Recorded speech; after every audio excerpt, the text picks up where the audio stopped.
ATW sudah banyak teman-teman. ATW ini salah satu perusahaan panel surya terbesar di Indonesia. Sudah banyak teman-teman. Bahkan pimpinannya pun juga banyak yang dari Polisi, terus dari PJB juga banyak, terus Pertamina beberapa sudah mulai masuk teman-teman. Yang di Pertamina pun juga nggak selalu linear kerjanya. Di Pertamina jadi engineer, misalkan dengan kantor kayak gitu juga. Bahkan dari kakak-kakak saya itu juga ada yang jadi HRD di Pertamina. Rekaman biasa, beda satu dua Kemudian untuk estimasi biaya hidup di Politeknik berapa di Jember seperti itu. Untuk beli makan, ini estimasinya aja ya teman-teman. Ini yang paling hemat ya gitu. Untuk beli makan 25.000 per hari, terus 1 bulan ambil aja 25 hari. Dan itu kira-kira per hari totalnya apa sudah pulihnya, terus bawa air yang sendiri, terus sekali makan enak dan terus 150.000 itu bayar kos. Pas itu juga murah teman-teman di Jember, start from 350 aja udah dapat kos seperti itu. Kemudian untuk biaya hidup dan mobil 150 per bulan, budget 1 bulan 250, ya 85.000 per bulannya. Ini yang nggak masak, tapi kalau yang masaknya, yang bagi kalian yang suka masak nanti cuma 860.000 per bulannya. Kira-kira kayak gitu, yang paling hematnya. Terus untuk nasi secampur cuma 7.000 sampai 15.000 aja teman-teman. Ini murah sekali teman-teman. Untuk Mas Putra 350 sampai 850 juga bagus. Mas Putri 400.000 sampai 1 juta seperti itu. Sudah dapat akses yang 1 juta. Kemudian di samping kita bicara secara akademis, akademis berbuat kebaikan dan peduli selain kepada diri sendiri akan mengatakan kepada dunia yang tidak disangka-sangka seperti itu teman-teman. Terima kasih. Mungkin ada yang mau tanya? Silakan. Siapa yang mau bertanya silahkan tentang Poli J. Ya.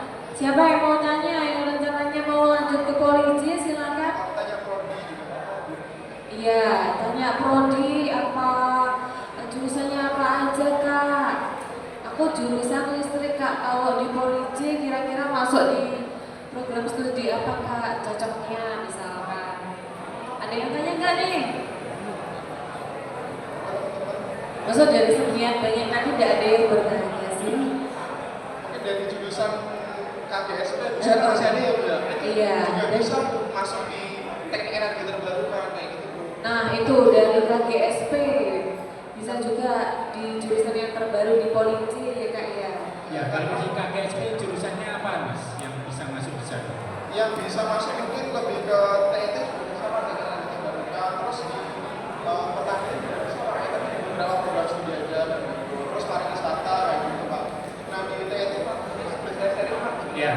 Untuk di TIT ini kami juga ada matkul namanya rancang dan gambar itu Pak. Industri energi terbarukan. Misalkan nanti ada mata kuliah itu gambar atau desain rancang bangun mikrohidro, terus kayak pembangkit listrik tenaga air itu juga menggunakan skill menggambarkan Pak. Nah itu bagi teman-teman KGSP, terus DPIP juga gitu Pak. Karena mereka juga sudah memberikan analisis dasar kayak gitu Pak, atau teori dasarnya. Ya di sini mungkin kalian belum terpikirkan yang namanya jurusan dari energi terbarukan. Saya yang biasanya memberikan informasi ke kakak-kakak ya mas ya dulu. Iya. Kenapa saya selalu ke energi dan energi? Karena kedepannya ini nanti pasti bakal krisis energi. Nah, kita cari solusinya. Di bumi ini tidak mungkin kita terus menggunakan oil dan gas itu tadi ya, fosil, utamanya fosil. Kita sudah mau beralih ke yang lain ya.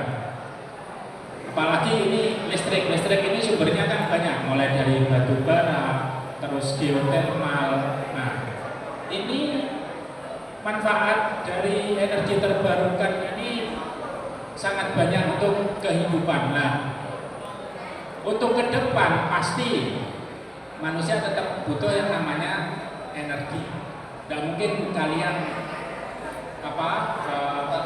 nah listrik itu pakai batu bara. Tidak mungkin kan terus menggunakan batu bara. Nah ini kalian juga harus cari solusinya geothermal itu salah satu solusi. Belum lagi nanti pakai apa mas? Panel surya. Pakai angin kayak Belanda. Nah itu kan belum mencapai itu di Indonesia. Menteri SDM-nya masih Bapak Bahlil. Nah ini. Jadi untuk peluang karirnya lebih besar Pak. Di jurusan teknik elektro terbarukan. Jadi siapa tahu nanti dari kalian bisa menciptakan sesuatu hal yang baru ya di bagian energi ini, biar Indonesia tidak tergantung pada batu bara terus. Ya, anak-anak elektro ini utamanya anak listrik ini. Saya minta tolong nanti depannya siapa tahu kalian bisa menjadi peneliti di BRIN ya. Di BRIN nanti bisa menciptakan sesuatu hal dan berguna nanti.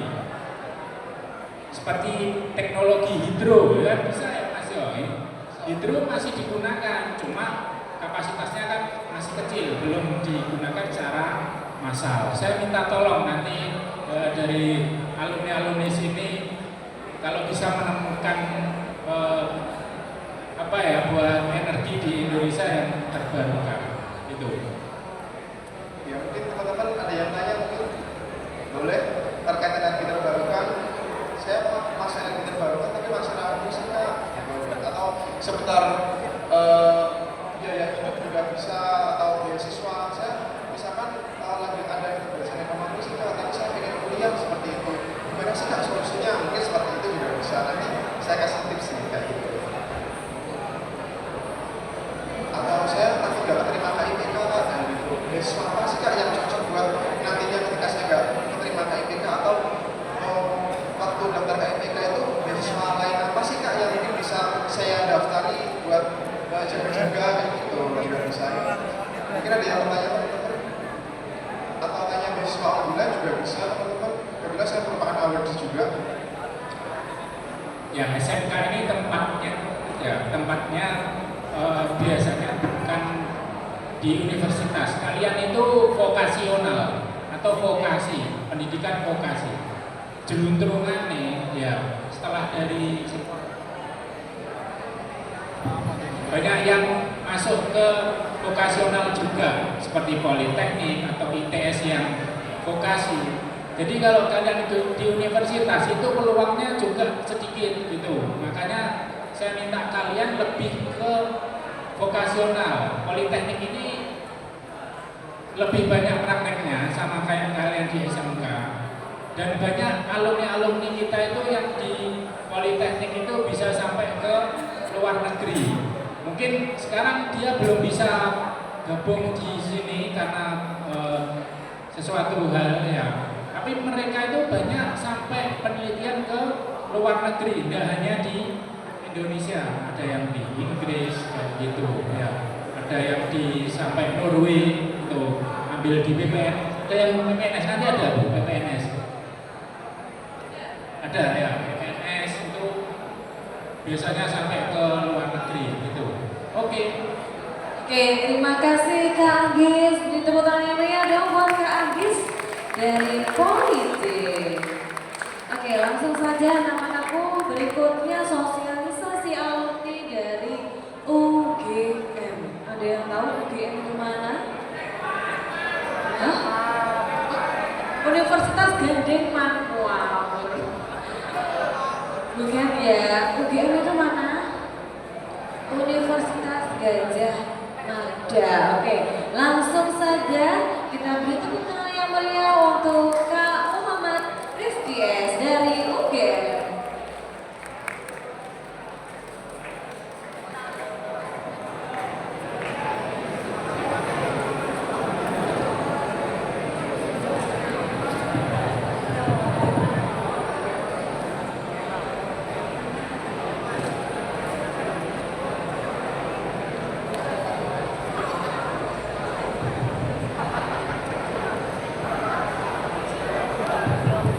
Halo, selamat siang menjelang pagi teman-teman dari SMK Negeri 3 Welamo. Gimana nih kabarnya semuanya? Ini kayaknya apa yang semangat nih? Coba kalau kita ulangi sekali lagi Kak Deva. Selamat pagi teman-teman dari SMK Negeri 3 Welamo.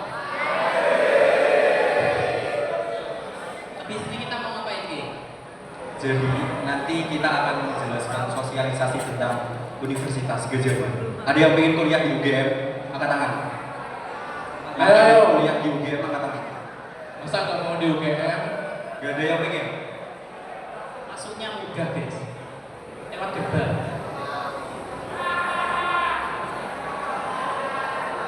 Nah, sebelumnya kita akan perkenalan dulu nih.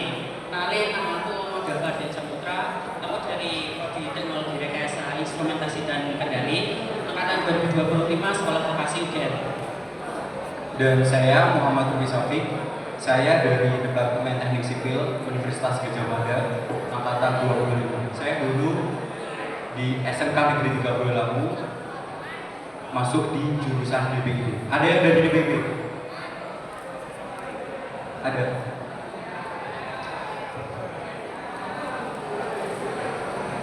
Oke, sebelumnya terima kasih kepada Bapak dan Ibu karena telah menyelenggarakan